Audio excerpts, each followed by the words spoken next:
ప్రవహిస్తార్లార్ మన పరిశుద్ధుడు రక్షకుడు యేసయ్య శక్తి కలిగిన నామంలో ఈ రోజున దేవుని వాక్య గ్రహణకు ప్రతి ఒక్కరికి మన దేవుని పేరిట ప్రవహిస్తార్లార్. క్రైస్తవ్యం అనేది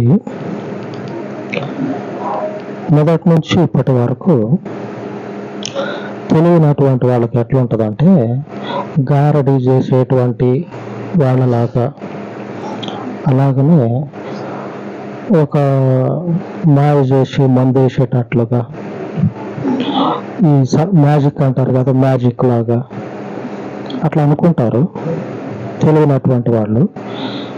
అయితే ఇప్పుడే కాదు, అసలు మొట్టమొదట ఉన్నటువంటి మనుషుని దగ్గర నుంచి యేసయ్య పవిత్ర రక్తము చిందించబడిన దాకా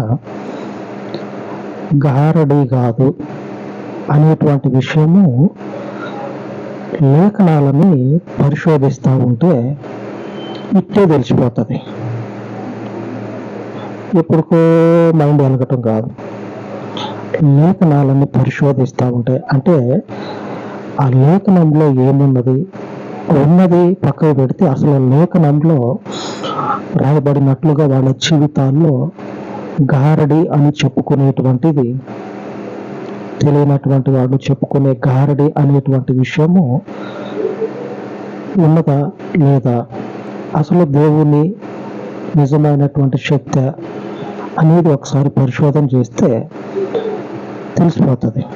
ఎలా తెలుస్తుంది అంటే ఇది గారడి కాదు, లేకపోతే ఇది మసిబూసి మారేడుకాయ చేశారని చెప్పని అంటారు కదా, అది కాదు. అసలైనటువంటి దేవుని యొక్క మహాశక్తి అని మనుషుల జీవితాలలో సాక్ష్యం ఇస్తా లేఖనాలు తెలియజేస్తా ఉన్నాయి. ఈరోజు మన వాక్య ధ్యానము లూకాసు వార్త 3వ అధ్యాయము 6వ వచనం చదువుకుందాం, మనకి చాలా ఉపయోగపడుతుంది. అంతటా అతడు వచ్చి పాప క్షమాపణ నిమిత్తము మారు మనస్సు విషయమైన బాప్తిస్మము పొందవలెనని యోర్దాను నది ప్రదేశమందంతటా ప్రకటించుచుండెను. ప్రభు మార్గము సిద్ధపరచుడి, ఆయన త్రోవలు సరళము చేయుడి. ప్రతి పల్లము పూడ్చబడును, ప్రతి కొండయు మెట్టయు పల్లము చేయబడును. వంకర మార్గములు తిన్నని వగును, కరుకు మార్గములు నున్నని వగును. సకల శరీరులు దేవుని రక్షణ చూతురు అని అరణ్యములో కేకలు వేయుచున్న ఒకని శబ్దము అని ప్రవక్త అయిన యెషయా వాక్యముల గ్రంథమందు రాయబడినట్టు ఇది జరిగెను. ఇందులో ఈరోజు మన దేవుని వాగ్దానము, మనము ధ్యానించుకునేటువంటి వాక్యం ఏమిటంటే, సకల శరీరులు దేవుని రక్షణ చూతురు. అంటే రక్షణ అంటే ఇలాంటి రక్షణ కాదు. మనం ఇప్పటి వరకు చెప్పుకున్నాం మ్యాజిక్ అని, లేకపోతే గారడి అని, ఇది కాదు. అసలైనటువంటి దేవుని రక్షణ ఎలాగున్నదంటే, కన్య గర్భమందు దేవుని శక్తి పిండముగా రూపించబడితే మనుషుని రూపము తాల్చి మన మధ్యలో ఆయన ఇప్పుడు సశరీరుడిగా ఉన్నాడు. ఆయన మన మధ్యలో ఉన్నాడు ఆత్మ ద్వారా.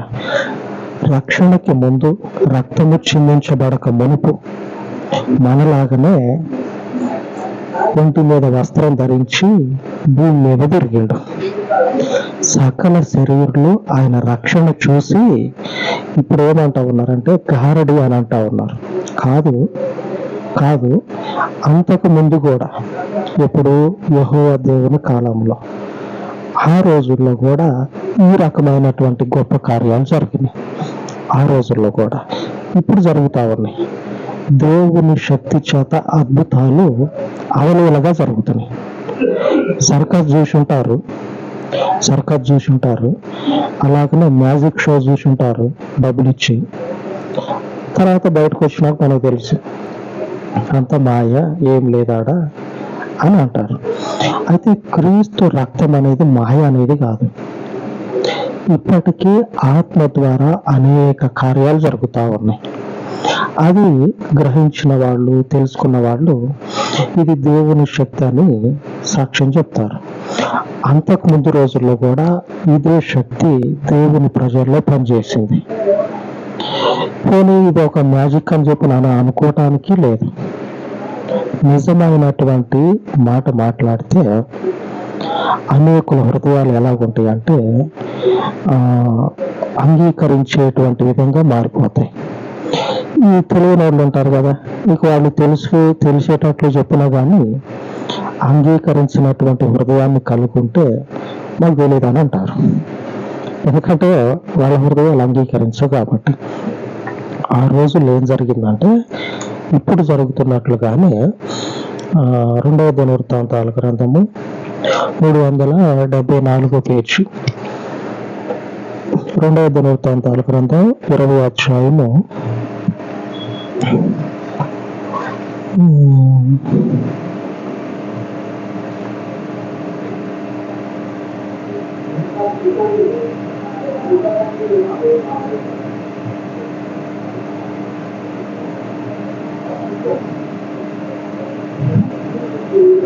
17వ వచనం, 20వ అధ్యాయం 17వ వచనం. అందులో ఇలాగ రాయబడి ఉన్నది. మనం ఏమని చెప్పుకుంటా ఉన్నాం? గారడి అయితే కాదు, ఇప్పుడు చూస్తూ ఉన్నటువంటి క్రీస్తు అనే రక్షకుడు, ఆయన పేరు మీద జరిగేటువంటి గొప్ప కార్యాలు గారడి అయితే కాదు. ఇలాగనే పూర్వము దేవుని ప్రజల జీవితాల్లో గొప్ప కార్యం జరిగింది. గారడి కాదు, గొప్ప కార్యం జరిగింది. ఏంటంటే 17వ వచనంలో ఉంటుంది, ఈ యుద్ధంలో మీరు పోట్లాడవలసిన నిమిత్తము లేదు. యూదా వారులారా, యెరూషలేము వారులారా, మీరు యుద్ధ పంక్తులు తీర్చి నిలవబడుడి. మీతో కూడా ఉన్న యెహోవా దయచేయు రక్షణను మీరు చూచెదరు. భయపడకుడి, జడియకుడి. రేపు వారి మీదికి పోవుడి. యెహోవా మీతో కూడా ఉండును. యుద్ధానికి పోయినోళ్ళు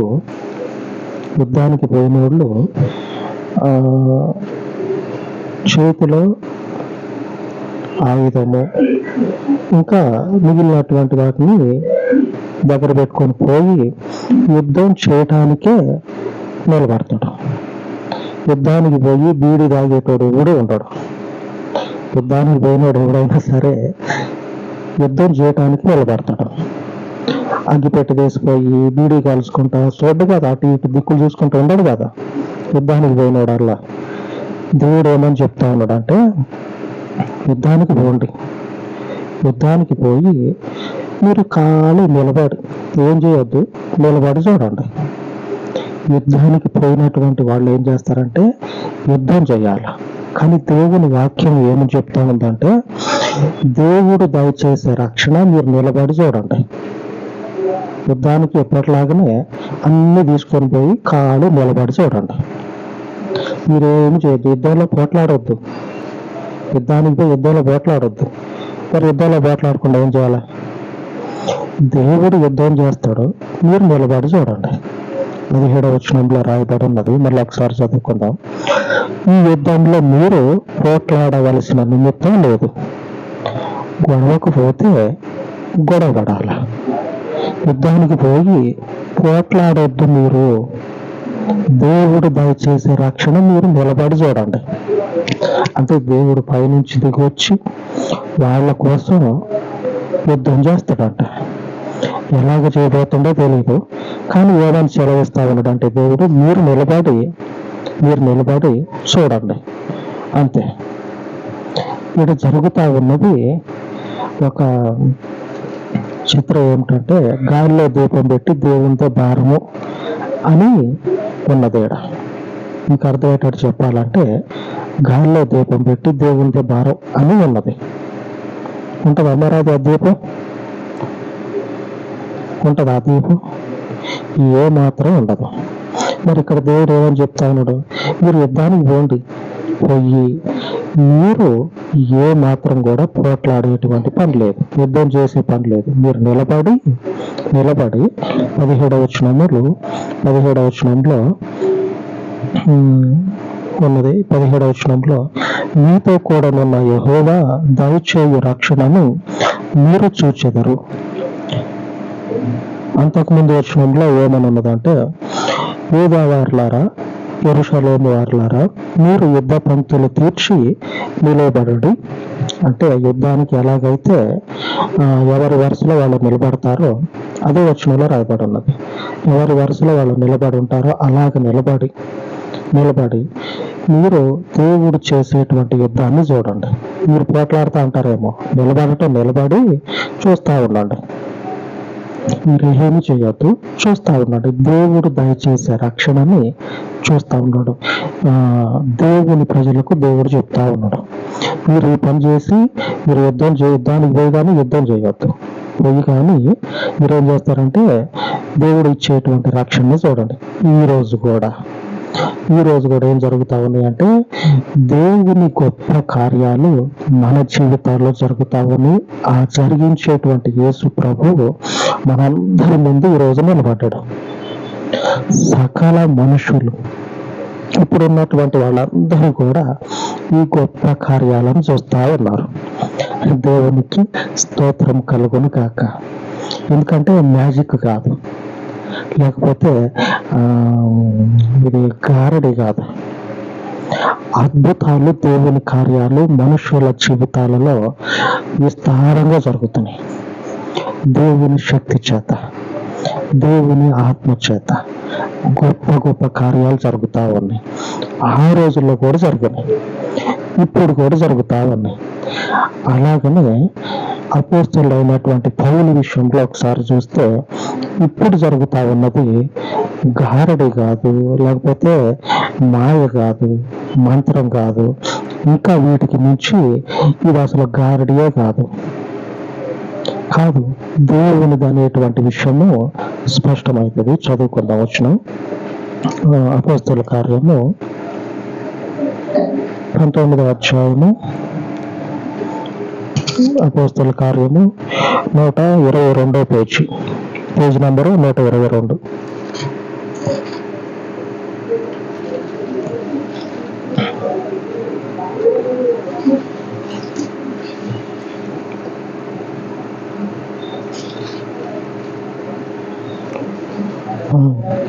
నేను చదువుతా. 11వ వచనం, 19వ అధ్యాయం ఇటువైపు ఉంటుంది. 11వ వచనం. మరియు దేవుడు పౌలు చేత విశేషమైన అద్భుతములు చేయించను. మరియు దేవుడు పౌలు చేత అంటే పాస్టర్ చేత విశేషమైన అద్భుతములను చేయించను. విశేషం ఏంటంటే దేవుని అద్భుతం. దేవుడు సేవకుల చేత చెప్పుకోదగినటువంటి అద్భుతాలను చేపిస్తా ఉన్నాడు. మరి ఆ రోజు యుద్ధానికి పోయారు. పోయి ఏం చేస్తా ఉన్నారంటే నిలబడి చూస్తూ ఉన్నారు. చిన్నప్పుడు ఏం జరిగేదంటే, ఇప్పటికీ ఎక్కడో మారుమూల పల్లెల్లో ఉన్న ఊర్లకి బస్సు సౌకర్యం ఉండదు. ఇప్పటికీ మారుమూల పల్లెల్లో, మామూలుగా ఇప్పుడు అయితే దాదాపుగా అన్ని కవర్ అయినాయి, కానీ అసలు బస్సు పోనటువంటి ప్రదేశంలో ఉన్నటువంటి ఊర్లు ఉంటాయో ఆ ఊర్లకి ఇప్పటికీ బస్సు సౌకర్యం లేదు. అయితే అప్పుడు ఒక 25 సంవత్సరాల కిందట ఊర్లకి బస్సులు ఉండేది, కానీ టయానికి ఉండేది. ఆ టయానికి ఉండే బస్సు కూడా ఆ రోజు వచ్చిన దాకా నమ్మకం తక్కువే. చెప్పలేము, వచ్చిందో చెప్పలేము, రాలేదో చెప్పలేము. అయితే పెళ్లి కానీ బయలుదేరతారు, టిప్ టాప్గా బయలుదేరతారు. సెంటు కొట్టుకొని మీద టవల్ వేసుకొని పంచ కట్టుకొని టిప్ టాప్గా బాగా తయారవుతారు పెళ్లికి పోదామని. బస్ స్టాండ్కి వచ్చి బస్ కోసం నిలబడి ఎంతసేపు చూసినా ఆ బస్సే రాదు. ఆ బస్సే రాదు, ఎంతసేపు చూసినా ఆ బస్సే రాదు. చివరికి అక్కడ హోటల్ ఉంటాయి కదా, హోటల్ చిన్న చిన్న షాపులు ఉంటాయి కదా, పోయి అడిగితే నువ్వు వచ్చే ముందే పోయింది బస్సు, ఇంకా టైం కాలేదుగా అంటే, ఇంకా టైం కాలేదు కానీ అడిగితే ఏమో ముందే పోయింది ఆ బస్సు అని చెప్పానని చెప్తారు. అంత రెడీగా వచ్చినటువంటి మనుషులు ఏం చేస్తారంటే ఉసూరుమంటే ఇంటికి పోతారు. మళ్ళీ ఆ బట్టలన్నీ ఇడిచి ఇంట్లో మళ్ళీ ఎప్పుడులాగానే ఐరన్ మడతలు చేసి ఆ ట్రంక్ పెట్టిలో పెట్టి కొడవలో లేకపోతే కర్ర తీసుకొని పొలానికి పోతారు. టిప్ టాప్కి తయారయ్యి పెళ్లికి పోదామని వచ్చినటువంటి మనుషుల యొక్క ఆలోచన అంతా ఏమవుతుందంటే అట్లాగా నీరైపోతుంది. దేవుడు చెప్తా ఉన్నాడు, మీరు ఏం చేయొద్దు, వచ్చి నిలబడి దేవుడు చేసేటువంటి అద్భుతాన్ని చూడండి. పోయారు వీళ్ళంతా దేవుడు చెప్పినట్లుగా, పోయి దేవుని అద్భుతాన్ని చూస్తే వీళ్ళ కళ్ళు మిరుమిట్లు కొరుకుతా ఉన్నాయి. అంత గొప్ప కార్యం జరిగిందట. ఎక్కడంటే అప్పుడు 2వ దినవృత్తాంతాల గ్రంథంలో 23వ వచనం, 20వ అధ్యాయము 23వ వచనం, పేజీ నంబరు 374 పేజీ, 75 పేజీ, 20వ అధ్యాయము 23వ వచనం.